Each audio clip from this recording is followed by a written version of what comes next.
आपने सावित्री और सत्यवान जी की कहानी तो सुनी होगी कि माता सावित्री ने अपने पति सत्यवान की प्राण की रक्षा के लिए यमराज तक लड़ गई थी। वो यमराज के पास जा कर के उनके प्राणों को लेकर के आई थी। उसी कथा पर आधारित है वट सावित्री व्रत। वट सावित्री का व्रत बरगद के पेड़ के नीचे किया जाता है। इसकी पूरी जानकारी मैं आपको इस वीडियो में देने वाली हूँ।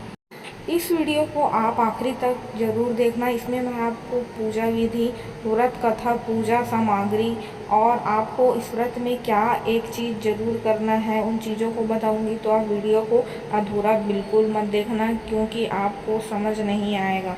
और अगर आपको मेरी वीडियोस अच्छी लगती है तो मेरे चैनल को इस तरह की वीडियोस देखने के लिए सब्सक्राइब ज़रूर कर देना। इस वट सावित्री के व्रत को हर साल जेठ महीने के अमावस्या तिथि पर रखा जाता है।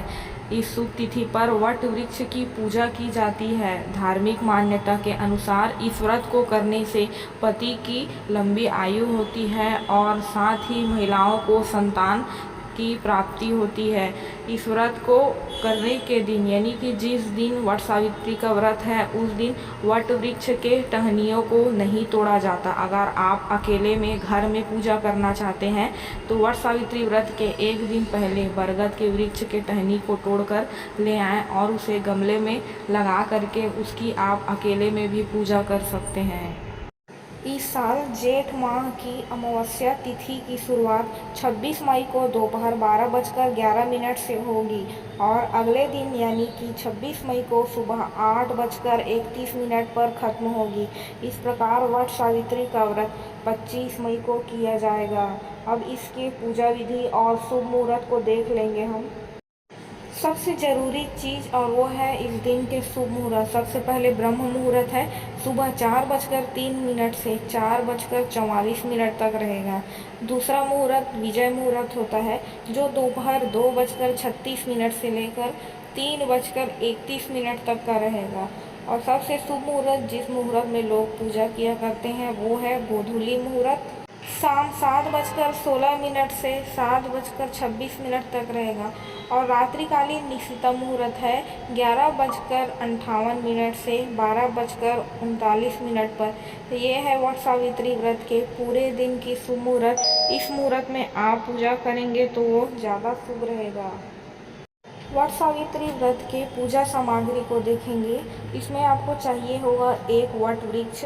अगर आप सामाजिक तौर पर लोगों के बीच करना चाहते हैं तो एक वट का पेड़, और घर में चाहते हैं तो एक वट वृक्ष का पौधा या उनकी टहनी।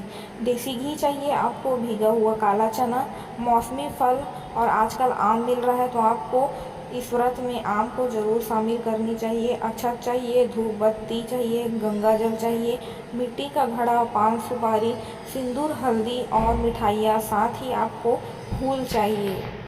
इस व्रत की पूजा विधि को हम देंगे। इस दिन आप ब्रह्म मुहूर्त में उठकर स्नान करें, फिर सूर्य को अर्घ दीजिए। इसके बाद व्रती महिलाएं श्रृंगार करके वट वृक्ष के नीचे साफ सफाई करके पूजा की शुरुआत करें। अब आप धूप अगरबत्ती जलाएं और व्रत वृक्ष की 7 बार परिक्रमा करें और वट सावित्री व्रत का पाठ करें। अपने बड़ों का आशीर्वाद लेकर के प्रसाद वितरण करें।